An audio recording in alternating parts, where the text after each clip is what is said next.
right. So now we're in the third core skill of rebuttal, which is in this case called mechanization.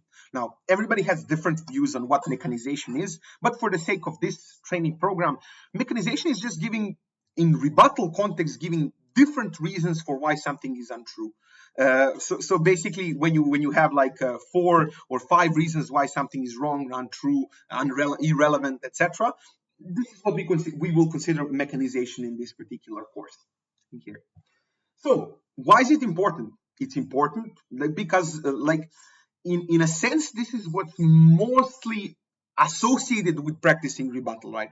Finding out several reasons why something is true, basically making the opponent's argument more vulnerable, making the DPM, whip, or whoever needs to rebuild the job a bit more difficult because they need to now answer 5 different points or 3 different points or 4 different points of rebuttal that you have given their one argument. Basically, you're making a pressure on somebody's argument and making them have to spend a bit more time in rebuilding it. So that's why mechanization is so important. Now, mechanization exercise is to some extent very similar in core mechanics to what we did for prioritization.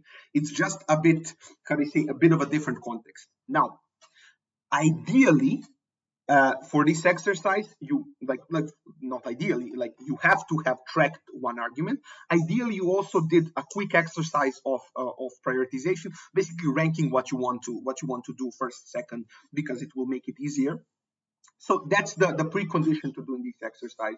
Basically, you don't need to do anything special, anything fancy with this. If you want, you can also look at our previous videos and make it a bit more difficult, a bit more spicy in order to practice these skills as well. However, no need. You can just track something for 7 minutes, do a quick ordering, of the argumentation and prioritization, and then you're good to go for this particular exercise.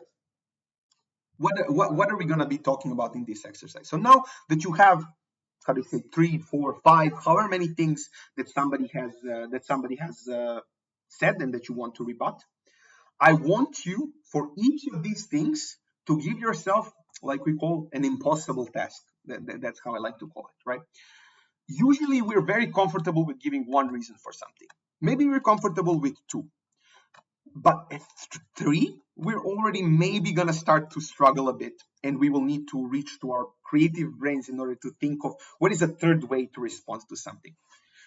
Maybe for you in particular, because you're more advanced, 3 is also very easy. Then 5 reasons why something is wrong is the impossible task for you. Basically, everybody will have a specific breaking point where they will struggle to find a 5th or 6th or 3rd reason for why something is wrong.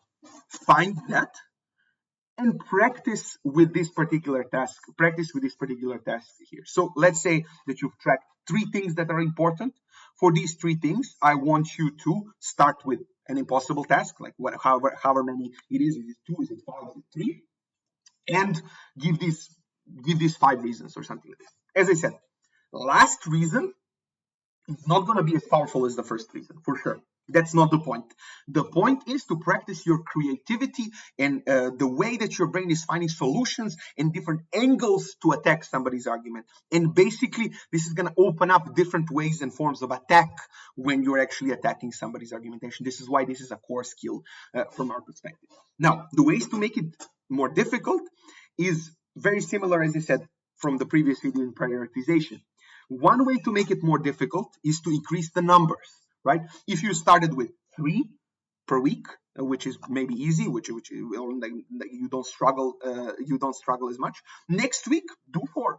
Next week, do 5, 6, etc. So you can increase until you reach a point where it's not as useful anymore.